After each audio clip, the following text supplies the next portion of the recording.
It was a typical Friday night at home. My wife, Laura, and I had just finished watching a movie with our two kids when we decided it was time to call it a night. The kids ran upstairs, already in their pajamas, and Laura and I cleaned up the living room, folding blankets and picking up empty bowls of popcorn. It was one of those nights that I cherished, quiet, calm, and predictable. The house we lived in was a bit isolated, sitting on a large plot of land surrounded by woods. It was one of the reasons we bought it in the first place. Privacy. We had no close neighbors, and the idea of being tucked away from the world was appealing.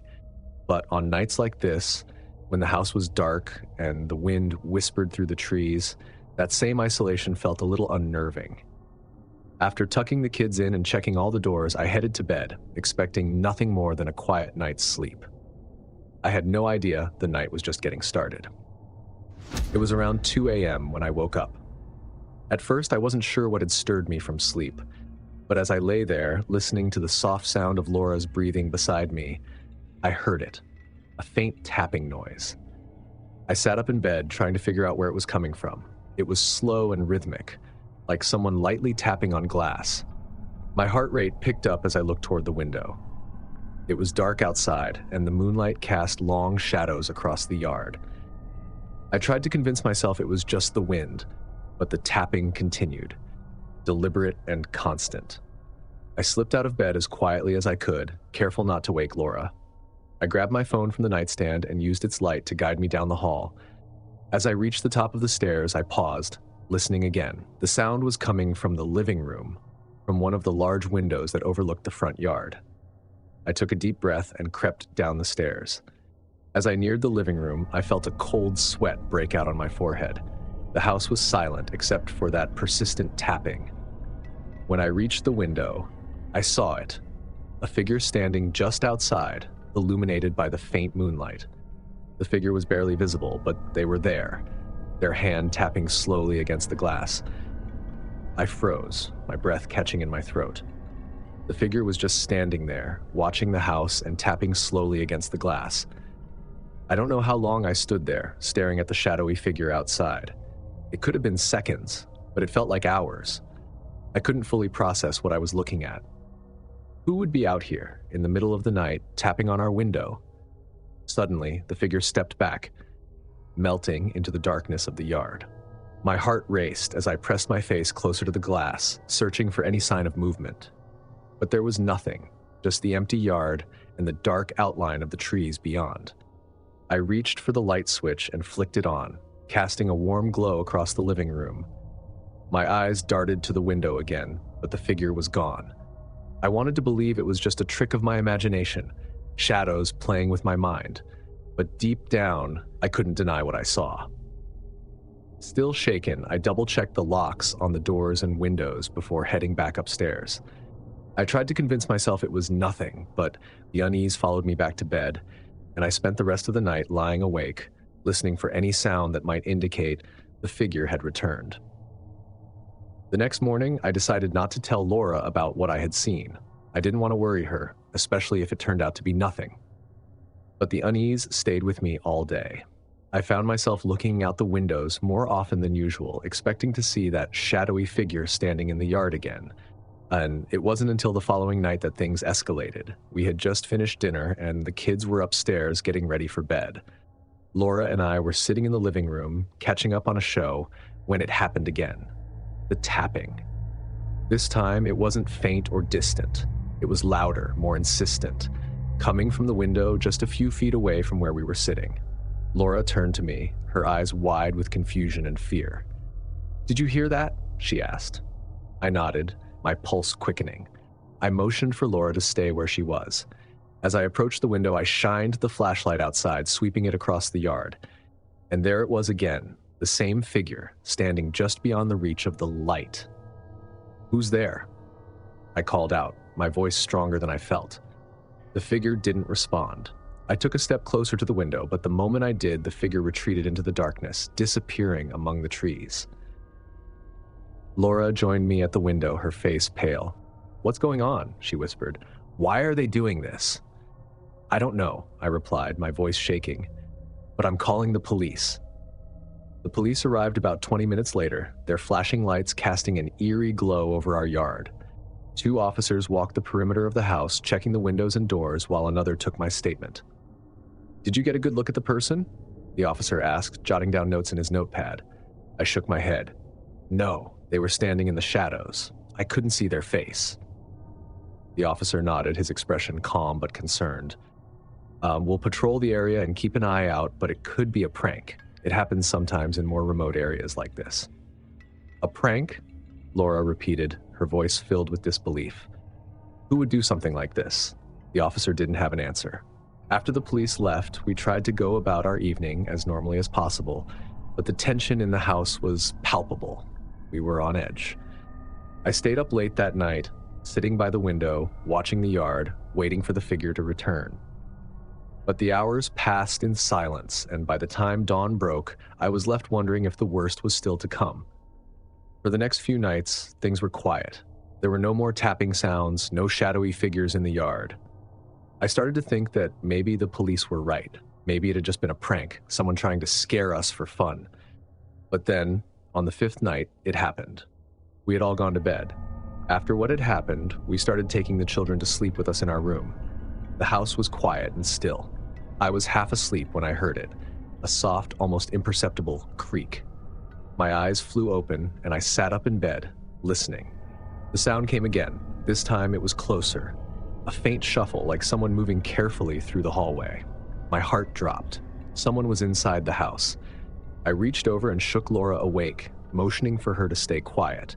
She sat up, her eyes wide with fear, as I grabbed the flashlight and was about to creep out of the bedroom.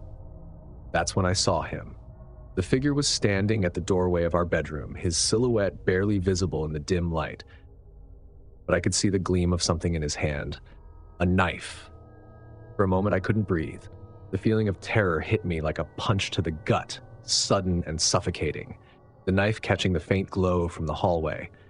His voice was low, almost a whisper. "Stay quiet," he said, his tone chilling in its calmness. "I won't hurt you. We just want your things." Behind him, I could hear the faint sound of footsteps downstairs, the creak of floorboards, drawers being opened and closed. My stomach turned. There were more of them. "I've got 2 guys downstairs," the intruder continued, his voice steady. "We're going to take what we want and then we'll leave. No one has to get hurt, but you need to stay quiet." My hands clenched around the edge of the bedsheet as I tried to keep my breathing steady. Beside me, Laura was trembling, her wide eyes locked on the man. She didn't move, barely even blinked. For a split second, my mind raced with 1,000 thoughts. Could I overpower him? Could I grab something, anything, to protect us?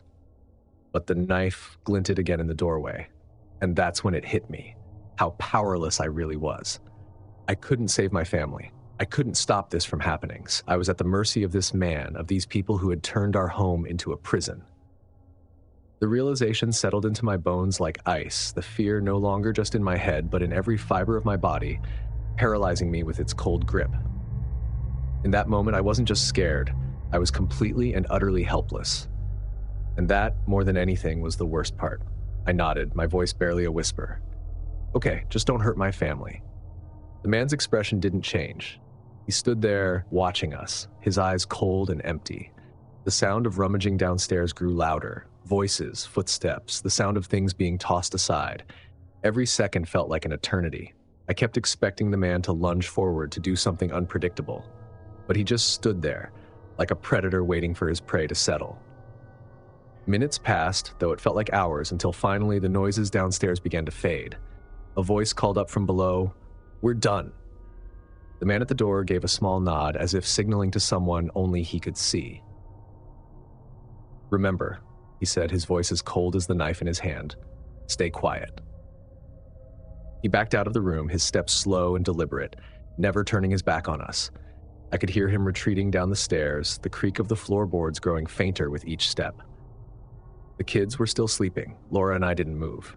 We didn't dare. The house was eerily silent except for the faint thuds of the intruders leaving.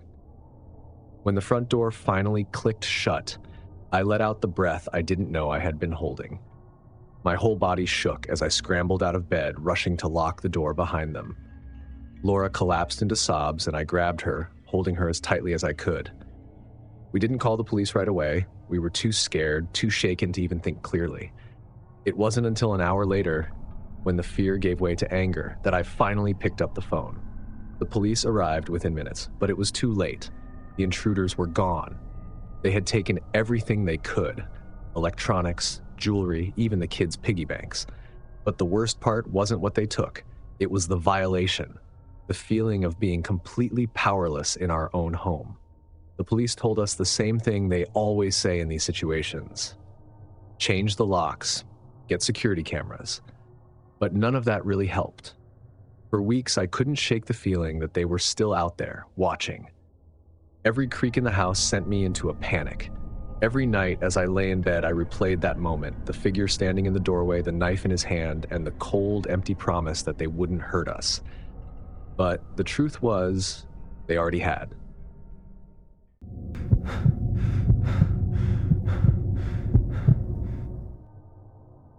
I've always considered myself a good judge of character.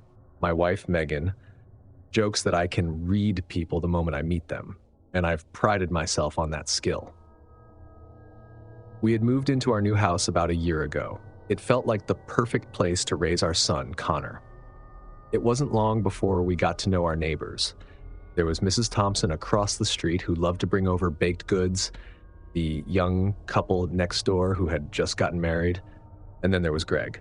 Greg lived a few houses down, a middle-aged man who lived alone. He was always the first to offer a hand if you needed help. Friendly, unassuming, always with a smile. If you needed a tool, Greg had it. If your car broke down, Greg would be there in minutes to lend a hand. We liked Greg. Everyone did. It wasn't until things started disappearing from our house that I began to see Greg in a different light.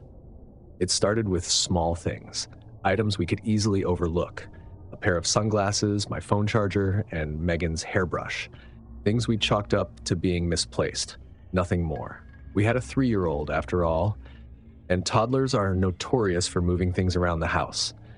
At first, we thought Connor was playing with our things and leaving them in odd places. But it kept happening. One night, Megan couldn't find her favorite necklace. She swore she had left it on the kitchen counter, but when she went to grab it before dinner, it was gone. We searched the entire house, under the couch, behind the dressers, in the car, nothing. It took a few days for me to start suspecting that something far more unsettling was at play. My wristwatch, a gift Megan had given me on our anniversary, vanished from the bathroom counter. I knew I hadn't moved it, but there it was, gone. I mentioned it to Megan, and she brushed it off, saying it was probably misplaced like the other things. But I couldn't shake the feeling that something was off. One evening, after putting Connor to bed, I decided to unwind with a glass of wine in the backyard. Megan was out with friends and the house was quiet. It was one of those calm summer nights, the kind where the air is still and the only sounds are the occasional chirps of crickets. I had just settled into my chair when I noticed something. A ladder was propped against the side of the house, leading up to the window of one of the bedrooms. For a moment, I froze, staring at the ladder in disbelief. It hadn't been there earlier. My mind raced as I tried to make sense of it. Had I forgotten we had left it there after cleaning the gutters? No, we hadn't used it in weeks. I slowly stood up, my eyes locked on the window above. Was someone up there? I couldn't shake the uneasy feeling that someone had been watching, waiting for the right moment to climb inside. I moved closer to the house, feeling exposed, as if every step I took was being observed. I looked up again, straining to see if there was any movement in the window. But nothing stirred. The window was closed, the curtains still. With trembling hands, I grabbed the ladder and yanked it down, my heart racing. I stood there for a moment, staring up the window, wondering if whoever had placed it there was still nearby, watching me. When Megan got home an hour later, I told her what I'd found. She tried to laugh it off, suggesting it could have been a neighbor messing around or maybe even kids from down the street. But the uneasy feeling gnawed at me, and deep down, I knew it wasn't a prank. Someone had put that ladder there, and I couldn't shake the thought that whoever it was had been planning to climb in. A few days after the incident in the backyard, Greg showed up at our door with his usual smile. "Need any help with anything?" he asked, glancing around the yard. "I noticed your hedge looks like it could use a trim." I thanked him and told him I'd handle it later, but he insisted. "No trouble at all," he said. "I've got some time. Besides, I like keeping busy." That was Greg, always willing to help. He spent the afternoon trimming the hedge, chatting with me about mundane things. I was grateful for the help, but something about the way he looked at the house, at the windows, made me uneasy. He had an intensity in his eyes that I hadn't noticed before. Later that evening, I mentioned it to Megan, but she dismissed it. "Greg's just a nice guy," she said. "You're overthinking things." Maybe she was right. Maybe I was being paranoid. But I couldn't shake the feeling that something wasn't right. A few weeks passed without any more strange occurrences, and I started to relax. Maybe Megan was right. Maybe I had been overreacting. Life settled back into its routine, and I started to feel comfortable in our home again. Then, there is the night that everything changed. Megan and I were watching TV in the living room when we heard a faint rustling sound coming from upstairs.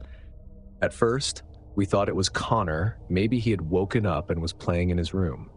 But when we checked the baby monitor, he was sound asleep. The sound continued, a soft, almost deliberate noise, like someone was moving around in the hallway. I grabbed a flashlight and told Megan to stay with Connor while I went to check it out. My heart was pounding as I made my way upstairs, the house eerily quiet except for that faint rustling. I reached the top of the stairs and shone the flashlight down the hallway. And there he was, Greg. He was standing in the doorway of our bedroom, his back to me, rummaging through one of Megan's jewelry boxes. For a moment, I couldn't move, my mind struggling to process what I was seeing. Greg, our friendly, helpful neighbor, was in our house. He had broken in, and he was stealing from us. The rage hit me all at once. "Greg," I shouted, my voice shaking with anger. He froze, turning slowly to face me. For a moment, his face was blank, like he didn't recognize me. Then, a smile, a slow, twisted smile spread across his face. "I was just helping," he said, his voice calm, almost casual. "You left the door unlocked." I knew that was a lie. We always locked the doors at night. Always. My hands were trembling as I stood there. I couldn't believe this was happening. Greg, the guy who had always been so kind and helpful, was standing in my house, acting like he had every right to be there. "What the hell are you doing?" I demanded, taking a step forward. Greg didn't move. He just stood there, watching me with that same unsettling smile. "I've been helping you," he said softly. "You didn't even know, did you? All those times you thought you'd lost something. I was just borrowing it, keeping it safe." My mind raced as his words sank in. Greg had been in our house before, sneaking in when we weren't home, taking things, watching us. He had been manipulating us from the beginning, playing the role of the perfect neighbor while invading our lives. I felt sick. "You need to leave," I said. "Now." For a moment, Greg didn't move. His eyes flicked toward the hallway, then back to me. The tension in the air was suffocating, and I could feel my heart pounding in my chest. Then, without a word, he turned and walked past me, down the stairs and out the front door. I locked it behind him, my hands shaking so badly I could barely get the latch to turn. We called the police that night, and they came to take a report. Greg was gone by the time they arrived, and they didn't find any signs of forced entry. He'd been using a spare key, a key we didn't even know was missing. The officers told us we were lucky. It could have been much worse. In the days that followed, I couldn't stop thinking about all the times Greg had been inside our home, watching us, taking things, maybe even listening to our conversations. It wasn't just the invasion of our physical space that haunted me. It was the betrayal. We had trusted him, and he had violated that trust in the most personal, horrifying way possible. We never saw Greg again. The police told us he had packed up and moved out of the neighborhood just days after the incident. But I still feel his presence sometimes, like he's still watching us from somewhere. I don't think I'll ever truly feel safe again.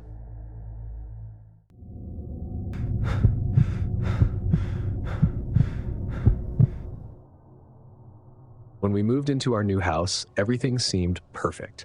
It was a cozy 2-story home with a spacious backyard and a finished basement, which we intended to turn into a game room for our kids. The house was in a good, friendly neighborhood, and the price was almost too good to be true. It felt like we had finally found the home where we could settle down and raise our family. At first, everything was great. My wife, Sarah, and I spent our days unpacking and arranging the furniture while our kids, Harper and Max, ran through the house, claiming their new rooms and exploring the backyard. It felt like a fresh start. But then, something changed. Doors that I was sure I had closed would be slightly ajar. The lights in the basement flickered from time to time, even after I changed the bulbs. Sarah chalked it up to the house being old, the wiring probably needed an update, but it didn't sit right with me. Then there were the sounds. At night, as we lay in bed, I would hear faint creaks coming from the basement. It was as if someone was walking around down there, even though we hadn't fully set it up yet. Sarah didn't hear it at first, but as the nights went on, the sounds became more distinct and more unsettling. It was a Saturday afternoon when I decided to tackle the basement. Sarah had taken the kids to a birthday party, so I had the house to myself. I figured I'd set up the game room as a surprise for the kids, maybe get a few hours of peace and quiet while doing it. But as I descended the stairs to the basement, that quiet feeling of unease I'd been ignoring came back, stronger than ever. The air down there was different, stale and heavy, as though it hadn't been disturbed in years. I brushed it off, telling myself it was just my imagination. The basement was dimly lit with only a few small windows, letting in faint slivers of daylight. I flipped on the overhead light, but it flickered and then went out completely. Great, I muttered under my breath. I grabbed a flashlight from my toolbox and set to work. As I started moving boxes and arranging furniture, I couldn't shake the feeling that I wasn't alone. I kept looking over my shoulder, expecting to see someone standing behind me, but of course, no one was there. Still, the feeling persisted. I tried to ignore it, focusing on setting up the ping pong table and putting together a shelf for the board games. But every so often, I would hear something, a soft rustling sound like fabric brushing against the floor. I stopped and listened, holding my breath. Nothing. I shook my head, telling myself I was being paranoid.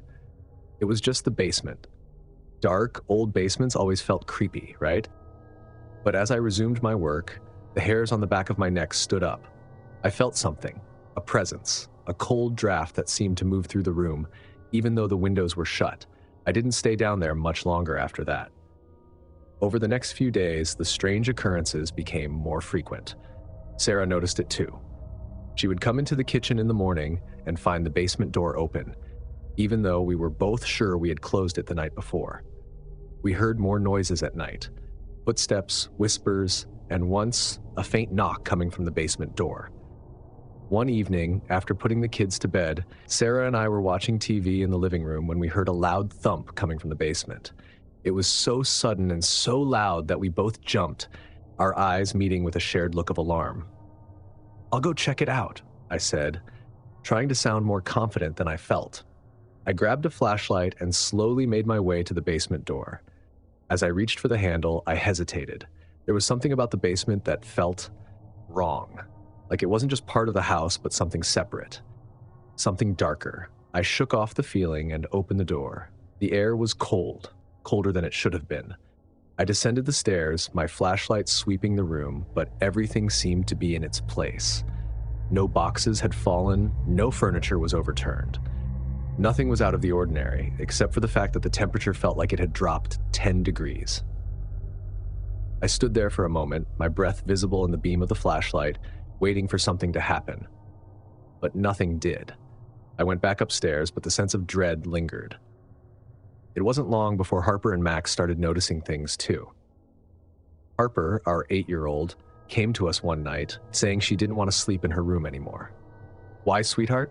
Sarah asked, sitting on the edge of her bed. "There's someone in the basement," Harper whispered, her eyes wide with fear.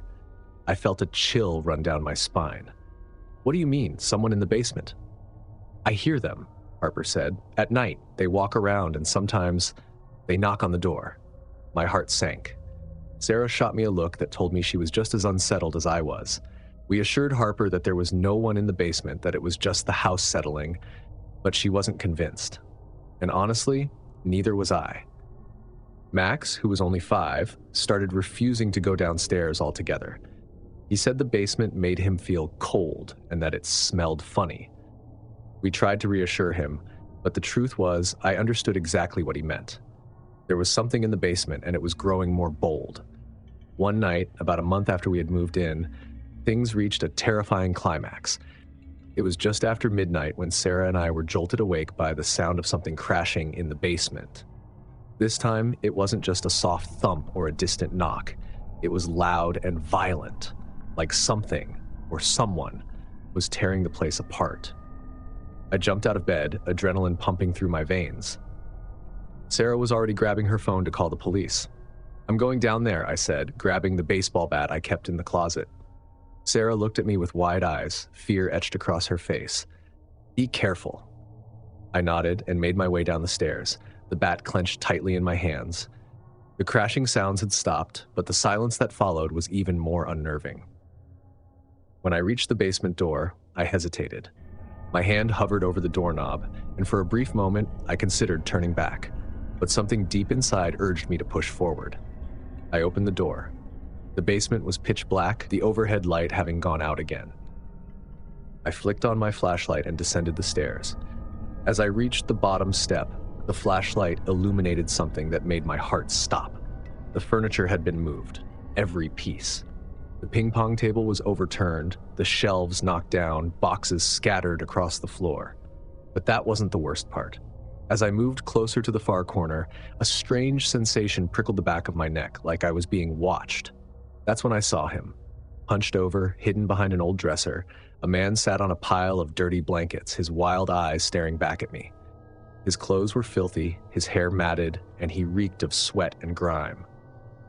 I froze, my breath catching in my throat. "Who the hell are you?" I managed to choke out. The man didn't respond. He just stared at me, his eyes wide and unblinking, like he was daring me to move closer. My mind raced as I tried to process what was happening. How long had he been down here? How had he gotten in without us knowing? "I'm calling the police," I said, taking a shaky step back, gripping my phone with trembling hands. My heart was pounding in my ears as I dialed 911. The man didn't flinch. He just sat there, watching me. As I waited for the call to connect, I took a few more steps back, putting as much distance between us as I could without turning my back to him. "You need to get out," I said, my voice firmer this time, though my heart was still racing. "The police are on their way." For a moment, neither of us moved. The air was thick with tension. Then, without warning, the man darted toward the small basement window. My flashlight flickered as I turned, the beam catching him just as he hoisted himself up and out through the narrow opening, disappearing into the night. I ran up the stairs, my hands shaking as I fumbled with the door. The dispatcher's voice came through the phone, but I could barely hear her over my own heavy breathing. I quickly relayed what had just happened, my words stumbling over themselves as I tried to explain how I'd found a stranger living in our basement. By the time the police arrived, the man was long gone. They searched the basement, shining their own flashlights into every corner, but found nothing that could help identify him, just the old furniture and boxes we hadn't unpacked. "He must have escaped through the window," one of the officers said, shining his light on the small opening in the wall. "It's pretty easy to pry open. You should get that sealed up." I nodded, my mind still reeling. It didn't make sense. How long had he been down there? What had he been doing? I asked the officers if they thought he'd come back, but they were non-committal, responding with nothing more than general answers. "We'll patrol the area for the next few nights, just in case," one of them said before they left. Sarah and I were too shaken to stay in the house after that. We packed up the kids and spent the next few nights at her sister's, unsure of when, or if, we'd feel comfortable going back. When we finally returned, the fear lingered. I sealed the basement window myself, tightening every lock and even installing motion detectors outside. But none of it made me feel safe. I couldn't shake the image of that man sitting in the dark, watching us. I kept replaying the moment over and over in my head, wondering how long he had been down there. What had he seen? What had he been waiting for? And though the police never found him, though they assured me it was probably just a drifter, I couldn't help but feel like it wasn't over. Like somehow he was still out there, waiting for the right moment to come back. Late at night, when the house is quiet, I still catch myself listening for the sound of movement from the basement. And every time I hear a floorboard creak I wonder if he's already back, hiding in the shadows, waiting for the next time we forget to check.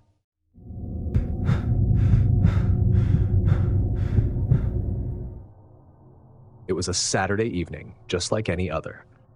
My wife, Jen, was in the kitchen, humming along to the radio as she prepared dinner, while our two kids, Luna and Ethan, played in the living room. I was lounging on the couch, half watching some mindless show on TV, my mind beginning to drift toward the week ahead.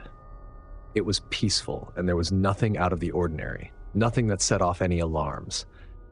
Looking back now, it's eerie how calm everything seemed, knowing what would happen later that night.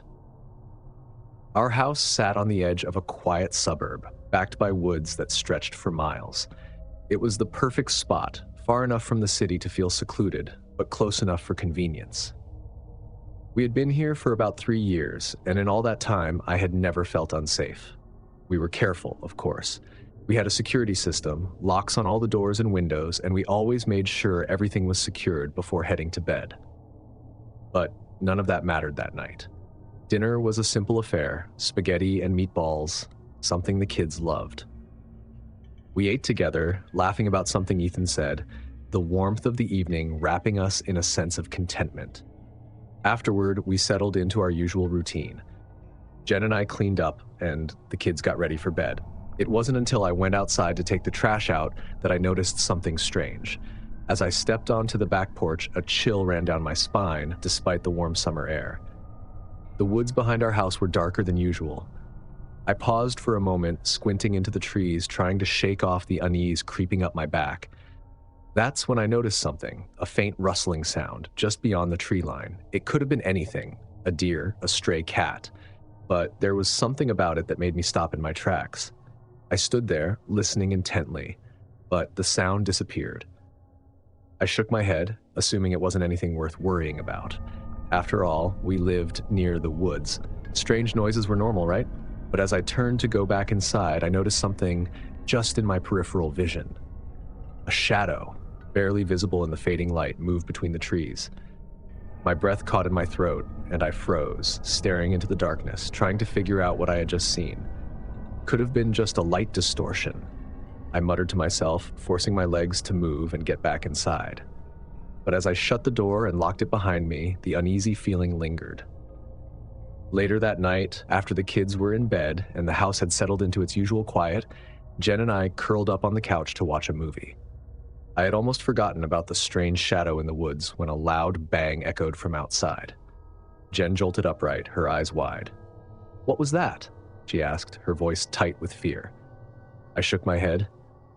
"I don't know. Maybe something fell?" But I knew it wasn't that. The sound had been deliberate, like someone had slammed something against the side of the house. I grabbed the flashlight we kept by the door and cautiously stepped outside, Jen following closely behind. The backyard was empty. Nothing seemed out of place, but that feeling, the one that made my skin crawl earlier, was back, stronger this time. I shined the flashlight toward the woods, my breath fogging in the cool night air. There it was again. Movement. But this time, it wasn't a shadow. It was a person. A tall figure stood just beyond the edge of the trees, staring at the house. "Who's there?" I called out, my voice trembling despite my efforts to stay calm. The figure didn't move. It just stood there, motionless, watching us. For a moment, I considered stepping closer, but Jen's hand on my arm stopped me. "Let's go inside," she whispered. We backed into the house, locking the door behind us. I immediately armed the security system, the sound of the beeping alarm giving me a brief sense of control. But deep down, I knew that if whoever was out there wanted to get in, an alarm wouldn't stop them. "Do you think we should call the police?" Jen asked, her voice shaking. I hesitated.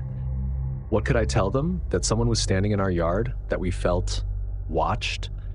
It sounded ridiculous, but I couldn't shake the feeling that this wasn't just a random passerby. They were watching us, waiting. "I don't know," I said finally. "Maybe we should just keep an eye out." The night dragged on. I couldn't sleep.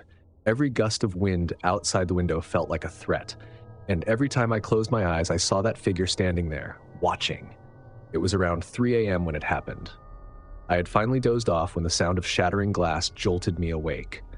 My heart leapt into my throat as I sat up in bed, my mind struggling to process what I had heard. The house alarm blared, its shrill wail cutting through the night. Jen was already out of bed, her face pale with fear. "The kids," she gasped, rushing toward their rooms. I followed her. As we reached the hallway, I heard it. Footsteps, heavy and deliberate, coming from downstairs. Someone was in the house.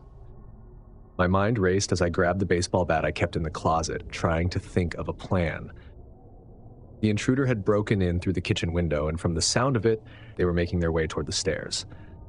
I motioned for Jen to get the kids and lock themselves in the bedroom. She didn't argue. As soon as they were safe, I moved toward the stairs. The intruder's footsteps grew louder, closer. I positioned myself near the top of the stairs, my body trembling with fear and adrenaline. The seconds dragged on, each one feeling like an eternity. And then I saw him. A tall man, dressed in dark clothing, his face obscured by a mask, stood at the bottom of the stairs looking up at me. He didn't speak, didn't move, just stood there, his presence sending a wave of terror through me. For a moment, we stared at each other in silence, the alarm still blaring in the background. My mind raced. Should I confront him? Run? Call the police? Before I could decide, the man took a step forward. "Stop!" I shouted, my voice cracking. I raised the bat, hoping it would be enough to scare him off. But he didn't stop. He took another step, then another, climbing the stairs with deliberate, measured steps. My heart pounded in my chest, and every instinct screamed at me to run, but I couldn't move. I was frozen in place, trapped by the terror of the moment.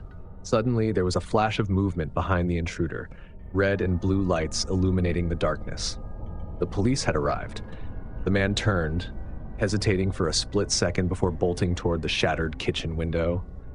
I watched as he disappeared into the night, the sound of sirens growing louder. I collapsed against the wall, my legs shaking with relief and fear.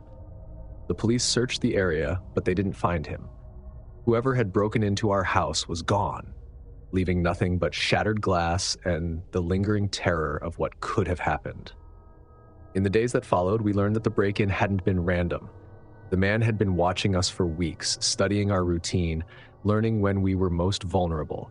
He hadn't been after our valuables. He had been after us. The police advised us to stay somewhere else for a while, just in case.